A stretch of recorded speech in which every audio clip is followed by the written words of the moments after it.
Hey everybody, and welcome back to Let's Play Legend of Zelda: Link to the Past.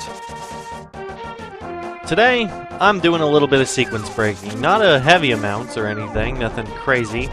But at this point, there are two dungeons in particular that you can go to, and one, in my opinion, is far more advantageous than the other.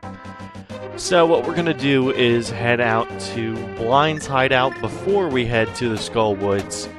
Mostly due to the fact that the Skull Woods are really hard and really fucking annoying. To me. It's seriously my least favorite dungeon, so I do it this way simply because I feel that you're more prepared for the Skull Woods, and honestly, anything you can do to prepare for the Skull Woods is probably a good idea. So, we now have this little grass arrow that points this way, and we've now got the ability to hookshot over.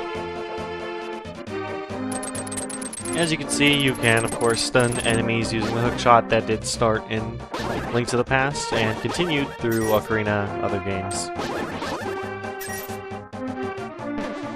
This particular guy does, in fact, have something to say, so we'll go ahead and see it.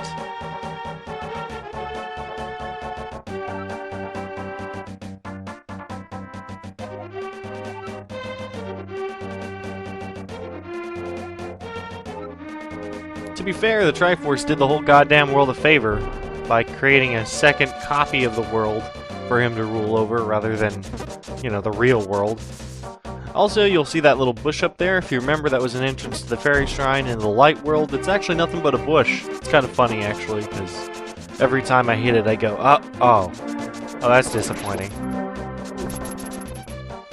Anyway, we can head straight over here to the Village of Outcasts, which is our goal.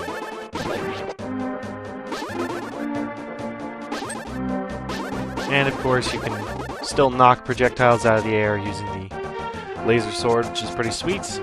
But yes, our goal is to head to Blind's Hideout, and if you remember in the first game, they said that this jail here was actually his dungeon in the other world.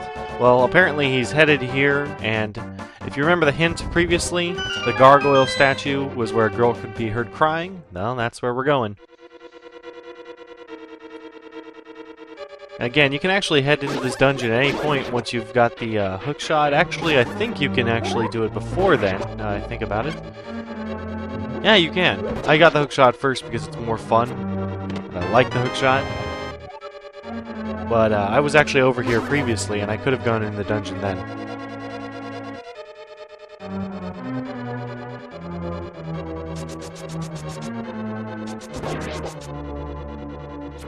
So, as you can see, it's a multi-layer dungeon, which is kind of interesting. There are lots of Zolds just chilling in the ground. There are also these things. Basically, they just turn you into a bunny for a little while, and you can't really do anything, even open chests. Those things are easily defeated, however, by just simply walking to the other side of a wall. Like so.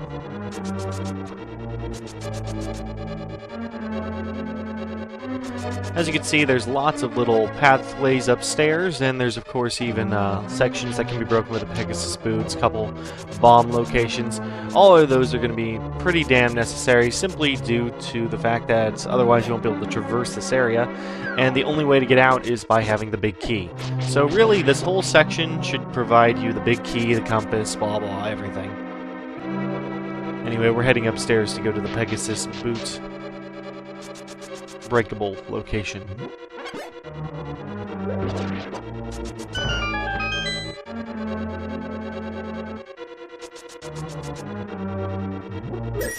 And we'll bomb this wall. For good measure. Heaven forbid we leave a bombable wall unbombed. This is actually the dungeon proper. We'll come back there several times.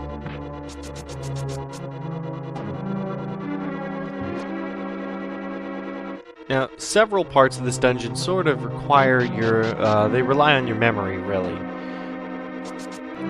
For example, not this is just the compass.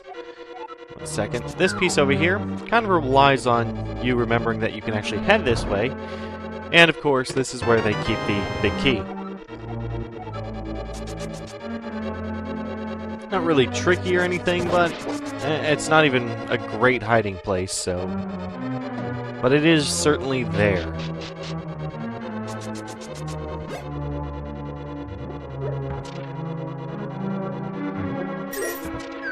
Alright, I think we're pretty much done here, so I'm going to head back up and try to get to the big key location, or the big key door.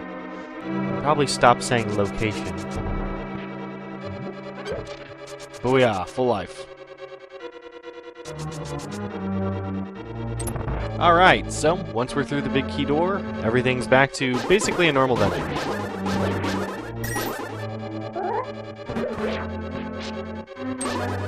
Bastard.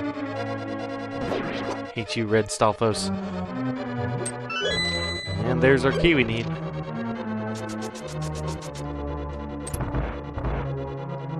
So these alligator guys we've been fighting, and I haven't really described very well, are the Dyra. They're from Link, Adventures of Link, the second Zelda game. And they come in red and blue, as you can tell. The red ones shoot fireballs, take more hits to defeat, blah blah. Interestingly enough, these little guys are called Clouds. They're supposed to be corrupted anti-fairies, which that's just like layers of unnecessary. Isn't a corrupted anti-fairy a fairy? I don't know. Does double negatives not apply in Japan? Is there like an extreme double negative which actually makes it even more negative than before? The world may never know. Yeah, clouds are kind of interesting because the only part that can be killed is the little tiny part, and only when it's out of its protective casing. Stupid fire column. Good thing is there are plenty of anti-fairies in this area, so all you have to do really is just hit them with a little bit of magic powder and you're good to go. I'm heading up here first because if we do it this way, before we hit the switch, we can hit the teleportation block, and it'll give the hints. I mean, theoretically I don't need the hint, but we'll do it anyways.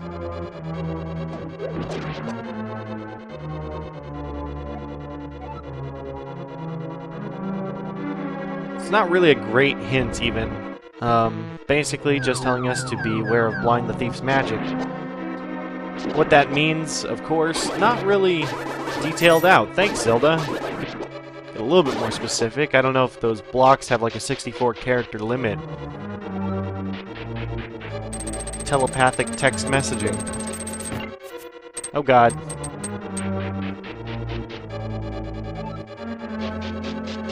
Alright, so now we can actually head over and find the switch which opens the door. Now, in case you guys have never played this game before, the Thieves' Hideout / Thieves' Town / whatever you want to call this place, it is actually slightly different than any other dungeon, being that it requires a little bit of setup, and a mechanic never really used again until Twilight Princess. So we will go ahead and, once I get these little bastards killed, to go ahead and show this off. And in case you're really curious, yes, those monsters have names. They're lizards. So this is the first location where it's actually required to throw a bomb to progress through the game, as far as I remember. But yes, basically you need to go ahead and bomb that location and have light going into that particular room. Now, if you remember back to what was the very first video, one of the townspeople stated that Blind was a thief who used to live in the town, but disappeared, and he hated bright light a whole lot. And that's basically the clue you have to remember all the way to this point of the game.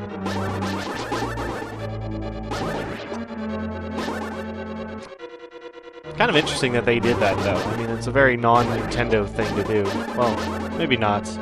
I would think that they'd give more hints, though. Then again, this is also, like, what, 20 years ago? Maybe not 20.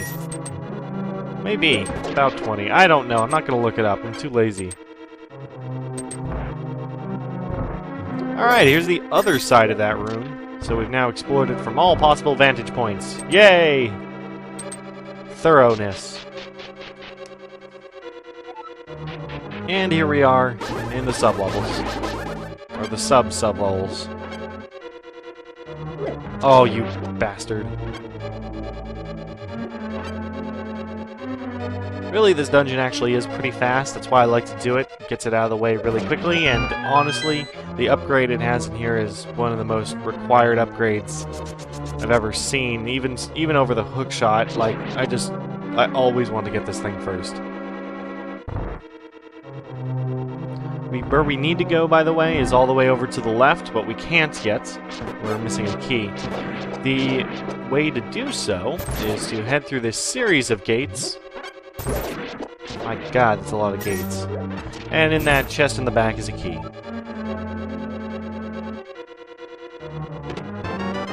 Also, as you can see, here's the first part of the difference of this dungeon.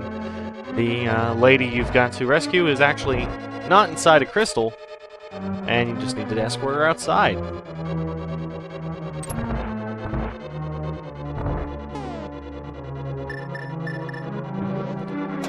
And there, my friends, is our wonderful, wonderful Titan's Mitt.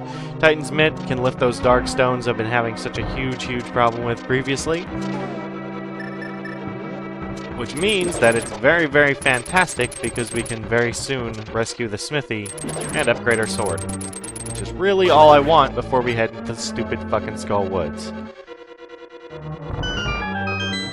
Gibdos are not my friend, and I will do anything I can to get an extra hit on them every swing. Alright, so, all we need to do is open the door, like so, and we can head on out if we wanted to. But instead, what we're going to do is not be dumb. And instead of being fooled by Blind's magic, we're just going to head up here and introduce her to the sun. That's right, sometimes a woman's a bad guy, guys. Important life lesson. So Blind has a couple abilities, as you can see. One is to become a headless monster that floats around the arena and shoots fireballs. The other one is to shoot laser beams, and do the same while still hanging onto his head. This is a fight I normally just spam. Damage race it is the way I tend to go.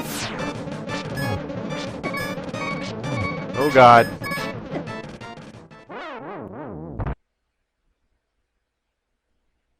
Apparently I didn't damage race fast enough.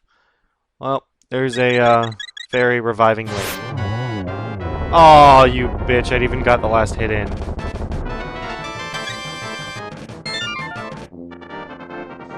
And that's how you rescue the real maiden.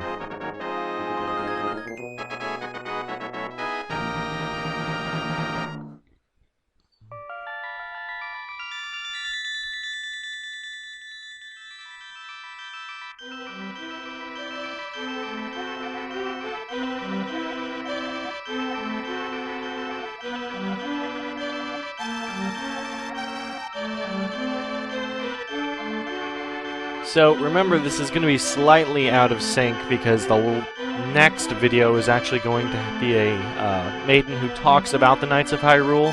Here she's talking about what happens to the Knights of Hyrule.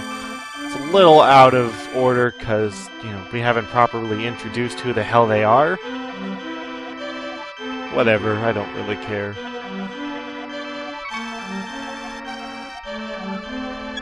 Not that confusing.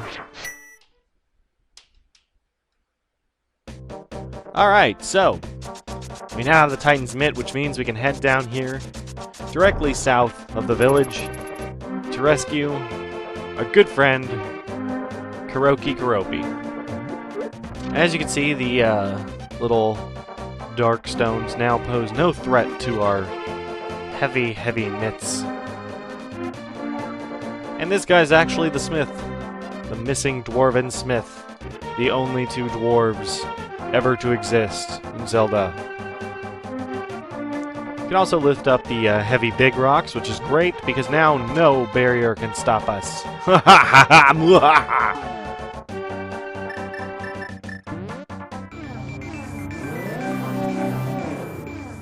Alright, let's head inside.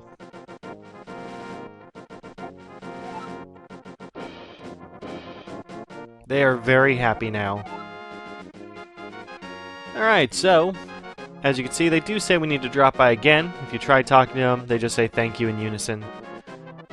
So you need to leave and come back without even shutting the door. And then you can temper your sword.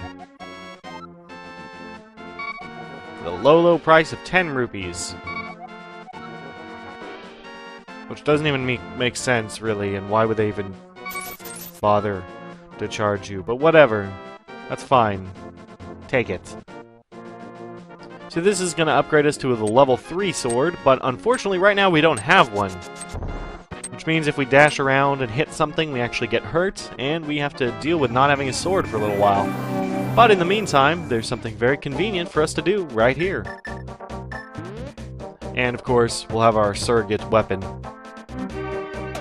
So first thing first, gonna punch some undead chickens in the process of nailing down a whole lot of stakes. Get out of the way, guys.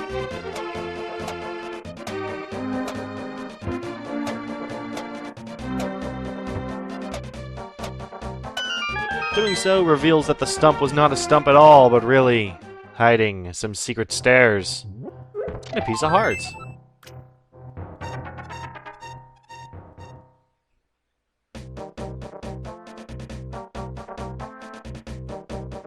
And we have this chest, which you should have noticed before. We can never ever open it, and we have to carry it with us for the rest of the game. Alright, cool. Ready for the next dungeon, guys? Oh, and also, if you dash, you leave it behind. Same thing happens if you try to jump down a cliff, which means don't jump down cliffs, especially cliffs that you can't get back up to.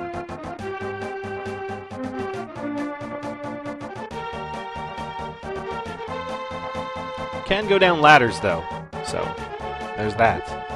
Anyway, the goal right now is for us to head all the way back to the Lake Hylia area, down to that man way, way, way a long time ago. Like, if you remember the guy sitting out by the sign who they said leave him alone?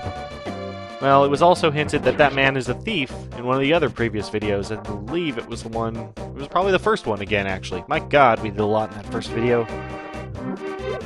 But yes, it was hinted that one of our former members is hanging out by the desert. So we need to head over to this man, see if he can help out. Because if a chest has a key locked inside, you need a goddamn thief. And I don't trust the ones in Thief Town.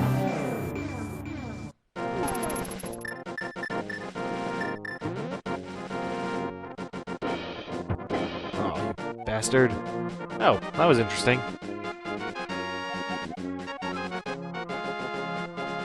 So he bribes us. And if you promise not to tell, you get the 4th and final magic bottle. And you get hurt a whole lot from that night because you're terrible and have to fight with a hammer, which has a delay. So yay! Damn it, this section's weird. Alright, so we are now done. And I'm just gonna head back all the way up to those little dwarven buddies, or at least to their location in the Dark World.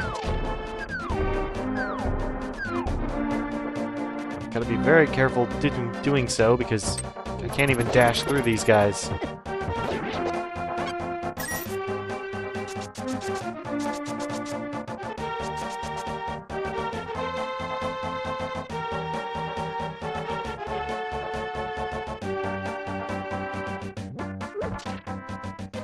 By the way, did any of you notice Akari fell asleep while watching one of my videos? Thanks a lot, Akari.